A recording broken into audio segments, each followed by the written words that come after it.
Hey again, welcome back. It's Mr. Lohn. I am excited to be with you again for another read aloud. And I'm looking forward to sharing this book with you tonight because it comes from a series that means a lot to me. And I don't think I've read any books from this series during the 2 years we've done these read alouds.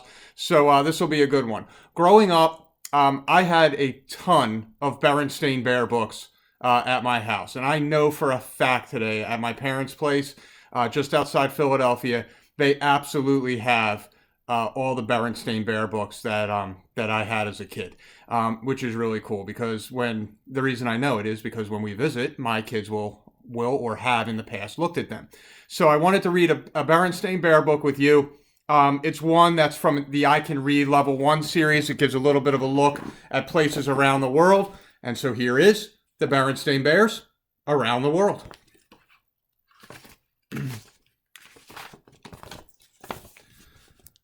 The Bear family is visiting the Great Bear Museum. Dr. Bear shows them a globe of the earth. We live right here, he says.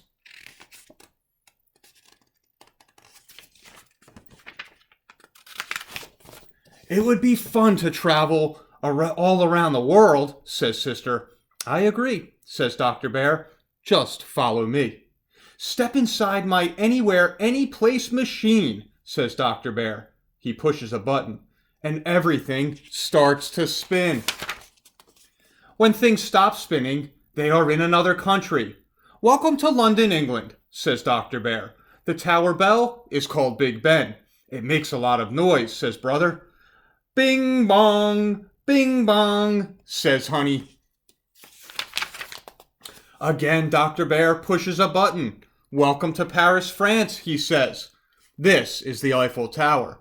It is 1,000 feet tall. You can climb to the very top. No thanks, says Brother. That would be an awesome workout. Switzerland is known for its clocks, says Dr. Bear, moving on. And its mountains, said Mama. And cheese with holes in it, says Papa. And chocolate, say Brother and Sister. Says Honey. In Venice, Italy, everyone travels by water, says Dr. Bear. You need a boat to cross the street.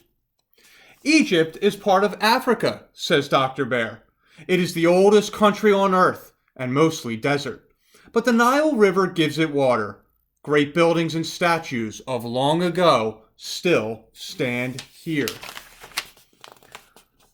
Much of Africa is covered by forest and plains, says Dr. Bear. Look, lions, says Brother. Roar, says Honey. Hush, Honey, say Mama and Papa. In India, we can see the sights from the back of an elephant, says Dr. Bear. But watch out for tigers. Growl, says Honey. Shh, say Brother and Sister. China has a long history, says Dr. Bear. And a long wall, says Brother. The Great Wall of China was built to keep enemies out, says Dr. Bear.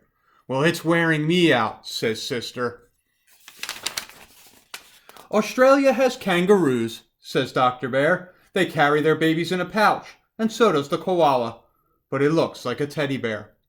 We are now near the South Pole, says Dr. Bear. Scientists and penguins live here, but little else. It is the coldest place on Earth.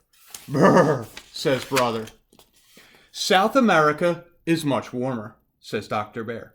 Here, great rainforests are home to many animals. What animal is that? Asks Brother. It looks like a big beaver.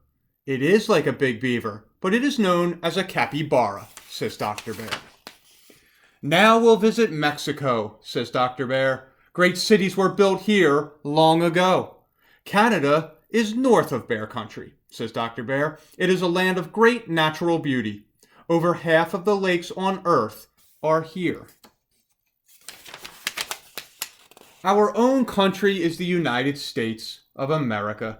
Alaska is way up north. Here we can join a dog sled race. Woof, says Honey. And Hawaii is an island state, says Dr. Bear, where surfers will ride huge waves along the shores. A river dug out the Grand Canyon over millions of years ago, says Dr. Bear, and the faces of presidents are carved into Mount Rushmore. The Statue of Liberty is in New York Harbor, and she stands for freedom. And now, says Dr. Bear, we are back where we started. The Bear family waves goodbye. Come back soon, says Dr. Bear. There are many more places to visit all around the world. And so this book wasn't a typical Berenstain Bears book, but what I loved is that they used those famous characters to give you just a little taste of all these different places around the world. And I encourage you, McGinn students, if you're interested in something, if you want to learn a little bit more about one of these places or any topic, remember, ask me, dive into a book, and they'll give you tons of answers and information that you might be seeking. It's just a great way to learn. So I'll be back tomorrow with another read aloud. Hope you have an awesome night.